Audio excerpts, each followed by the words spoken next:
Bonjour et bienvenue dans les rêveries salonnaises. Cette déambulation onirique a été transposée ici afin de vous faire vivre l'expérience depuis votre canapé. Nous vous proposons d'entrer dans la tête de Rémi, un personnage de la trilogie d'Anthony Lucchini, Les Nocturnes, édité dans la maison d'édition Beta Publisher. Vous êtes prêts?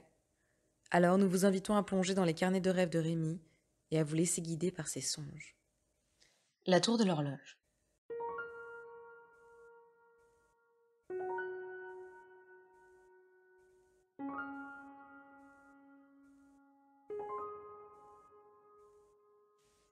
Une grande et belle tour carrée, composée de 4 parties en pierre fossile, se dresse devant moi.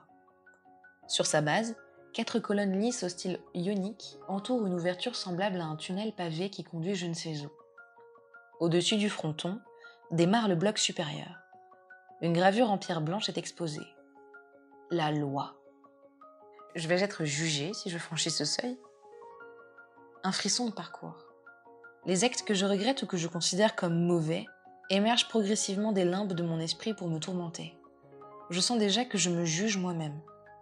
Je suis loin d'être le meilleur, mais je ne suis pas le pire non plus. Je me force à regarder plus en hauteur en espérant que cela suffira à faire disparaître ces sombres pensées. Il y a, toujours sur cette même partie de la tour, une ouverture ronde d'environ 60 cm. La loi.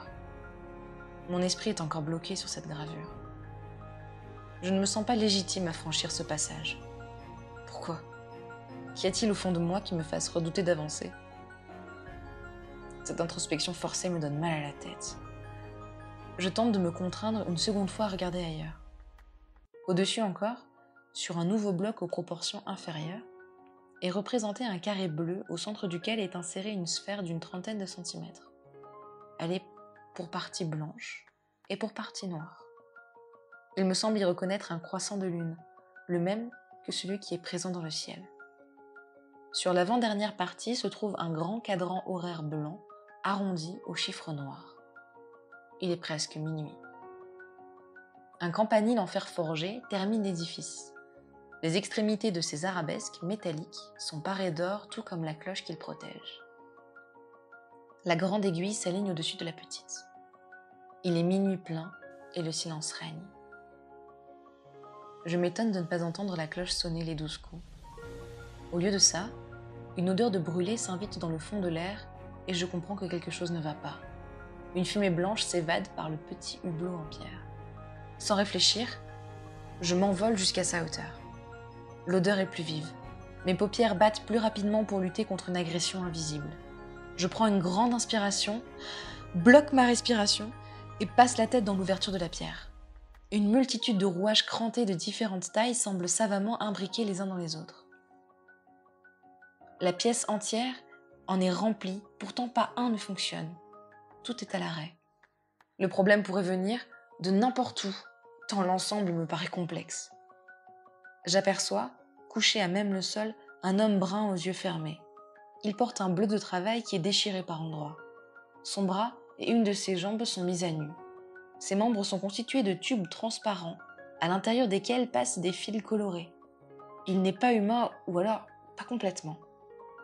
Une autre personne est présente à côté de lui. Elle porte des outils et des matériaux. Peut-être va-t-elle le réparer. Est-il lui aussi un robot? Le terme me paraît réducteur.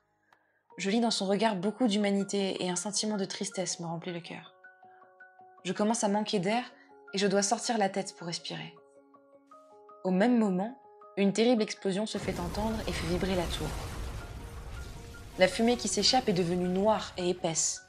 Je voudrais pouvoir entrer pour les sauver, mais l'ouverture n'est pas assez grande pour que je puisse passer.